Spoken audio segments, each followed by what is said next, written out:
This is section 6.6.3, solving quadratic equations by factoring. There are two ways to solve a quadratic equation. One is by using what we call the zero product principle, and the second is by using the quadratic formula. In today's lesson, we're going to focus on using the zero product principle. Use the zero product principle to set the factors of the quadratic equal to 0 and solve. Let's take a look at how this is done. In this example, we have the quadratic x squared plus 5x plus 6 equals 0. The first thing we're going to do is we're going to factor this quadratic into two binomials. Second sign is positive, so I look at the first sign, and whatever it is, it goes in both sets of parentheses. X squared factors into x times x, and factors of 6 that combine to give me 5 are 3 and 2. Of course, I can check this first, outside, inside, last. Combine like terms. X squared plus 5x plus 6 is exactly what we started with, so I can be confident that my factors are correct. X plus 3 and x plus 2. Now, it still equals 0, just like it did up here. And now I'm going to apply the zero product principle that says take each factor and set it equal to 0 and solve. So my first factor of x plus 3, I'm going to set it equal to 0, and I'm going to solve it by subtracting 3 from both sides and getting x equals negative 3.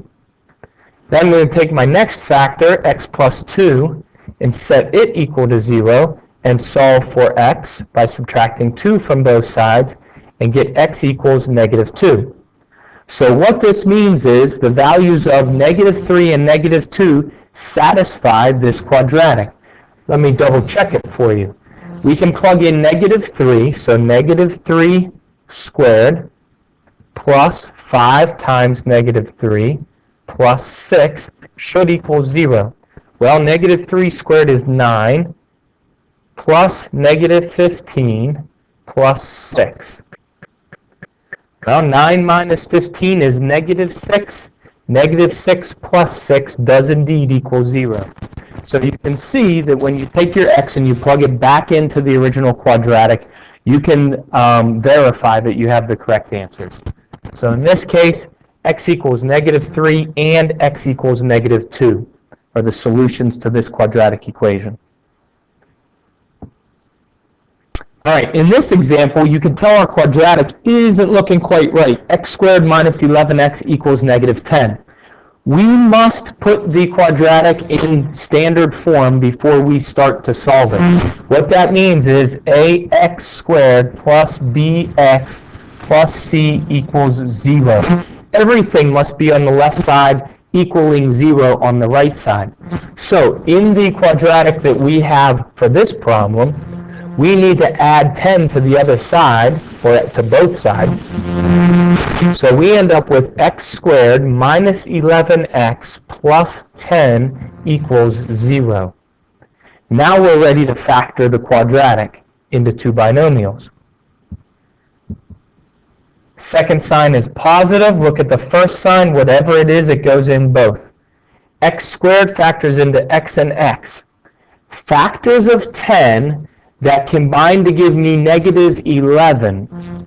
Well, 10 could be 5 and 2, but they're not going to combine to give me 11. So how about 10 and 1? 10 times 1 is 10. 10 plus 1 is 11.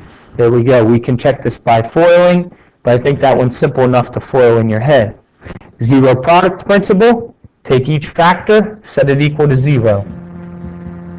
Solve. Add 10 to both sides, get x equals 10. Add 1 to both sides, get x equals 1. There are my solutions to this quadratic equation. All right, solve. 3x squared equals x plus 4. We need to get everything on the left side. So we're going to subtract x from both sides. We're going to subtract 4 from both sides. And we're going to get 3x squared minus x minus 4 equals 0. Now we're ready to factor into two binomials. Look at the second sign. If it's negative, you automatically have a positive and a negative. 3x squared would factor into 3x and x. Factors of 4 that I can use to combine outside inside to get negative 1x in the middle. Well, factors of 4 could be 2 and 2, or it could be 4 and 1. Let's try 2 and 2 and see what happens. FOIL. First, outside, inside, last,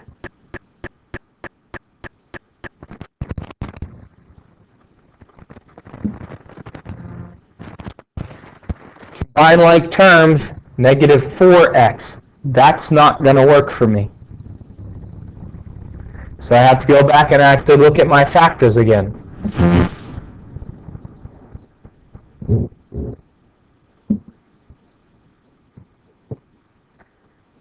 So instead of using 2 and 2, maybe I should use 4 and 1.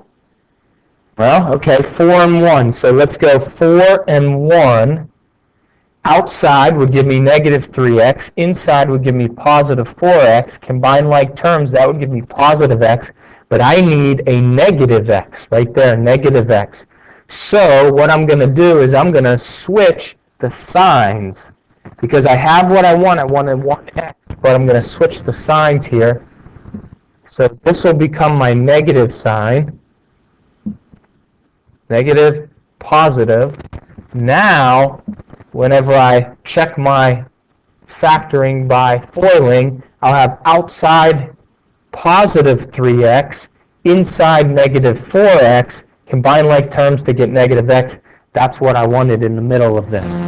So now I can be sure that I have the correct factors of 3x minus 4 and x plus 1. And I can use the zero product principle to set each one equal to 0 and solve. Add 4 to both sides. Divide both sides by 3.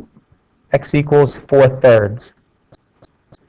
Subtract 1 from both sides. X equals negative 1. There are my two solutions. If I wanted to double check them, let's throw negative 1 back in there. No, actually, let's throw 4/3 in there. Practice with fractions. 4/3 squared equals 4/3 plus 4. All right, here we go. So we have to square 4/3, so that's 3 times 16/9 equals 4/3. Common denominator, 4 over 1 becomes 12 over 3. So now all of a sudden, on the left side, 16 times 3 is 48 over 9. On the right side, 4 times 12 is 48. 3 times 3 is 9. There you go.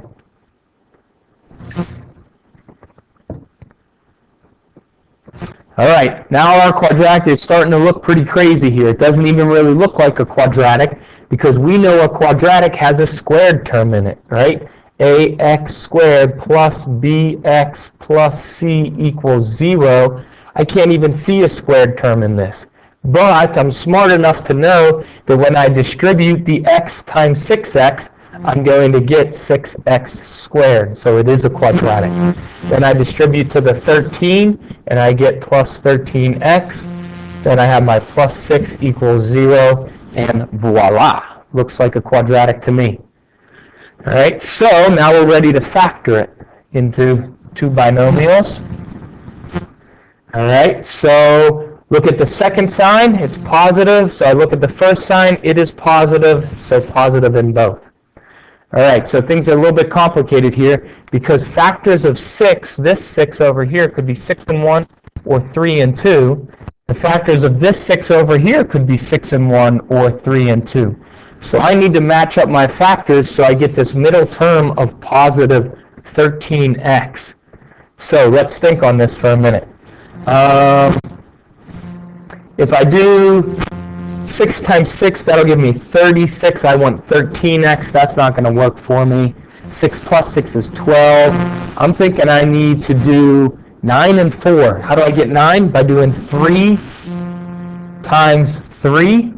And how do I get 4? By doing 2 times 2. So I'm doing some foiling in my head here, and I think it's going to pay off for me. So let's do 3x and 2x, and I want to do the 3x times the 3 on my outside and the 2x times the 2 on the inside. So outside I'm going to have 9x, inside I'm going to have 4x. Combine like terms, I'll get my 13x right there. So there's a good example of how the more mental math you can do, the quicker you can complete a problem. All right, so now we're ready to apply the zero product principle. 3x plus 2 equals 0.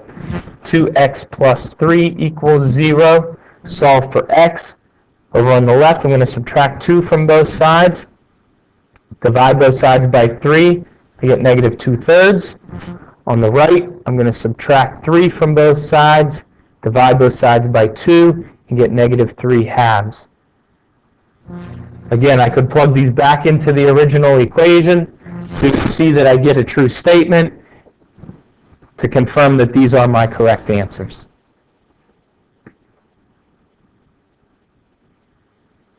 All right, so those are several examples of solving quadratic equations by factoring. Make sure that you always put your quadratic in standard form before you actually factor it. Then use the zero product principle to solve for x. This has been section 6.6.3, solving quadratic equations by factoring.